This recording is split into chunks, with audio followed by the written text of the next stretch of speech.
we limit God to a physical place?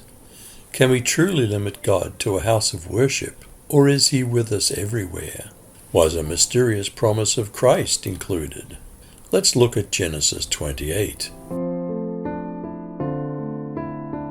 Did Isaac come to his senses and bless Jacob according to God's will? Later, Isaac called Jacob and blessed him, instructing him, "Don't marry a wife from the local Canaanite women. Instead, get up, travel to Paddan Aram, and visit the household of Bethuel, your mother's father. Marry one of Laban's daughters, since he's your mother's brother. May God Almighty bless you and make you fruitful, so that your descendants become a whole group of people. May he give you and your descendants the blessings that he gave Abraham. May you possess the land where you've lived, that God gave to Abraham." So Isaac sent Jacob off toward Paddan Aram to visit Bethuel's son Laban, the Aramean, and brother of Rebekah, the mother of Jacob and Esau. What did Esau decide to do? Did he marry within his father's wishes? Now Esau saw that Isaac had blessed Jacob, and sent him away to Paddan Aram to take to himself a wife from there, and that when he blessed him, he commanded him, saying, "You shall not take a wife from the daughters of Canaan," and that Jacob had obeyed his father and his mother, and had gone to Paddan Aram.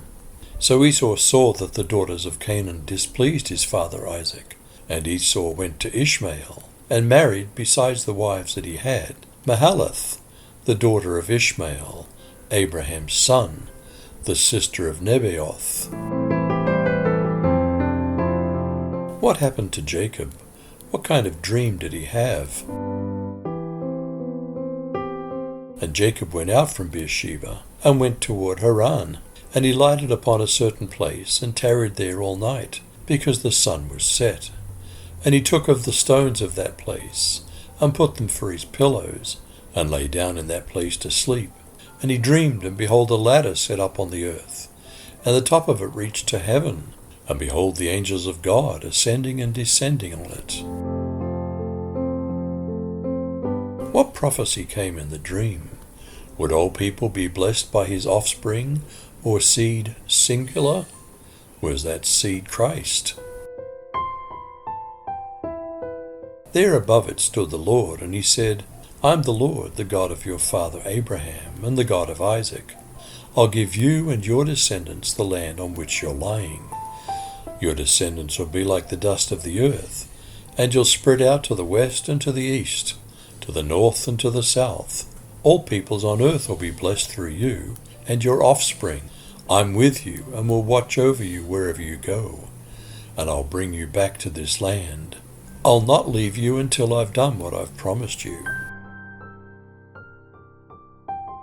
What did Jacob say? Did his immature faith limit God to a place? Then Jacob awoke from his sleep and said, "Surely the Lord is in this place, and I didn't know it." And he was afraid and said, "How awesome is this place! This is none other than the house of God, and this is the gate of heaven." What did Jacob call that place? What did he vow? If God would be with Jacob, how could he truly only worship God in a special place? The next morning Jacob got up very early. He took the stone he'd rested his head against, and he set it upright as a memorial pillar. Then he poured olive oil over it. He named that place Bethel, which means house of God, although it was previously called Luz. Then Jacob made this vow, "If God will indeed be with me, and provide me with food and clothing, and if I return safely to my father's home, then the Lord will certainly be my God, and this memorial pillar I've set up will become a place for worshiping God, and I'll present to God 1/10 of everything he gives me." Do we limit God to a physical place? Can we truly limit God to a house of worship, or is he with us everywhere? Was a mysterious promise of Christ included? You decide.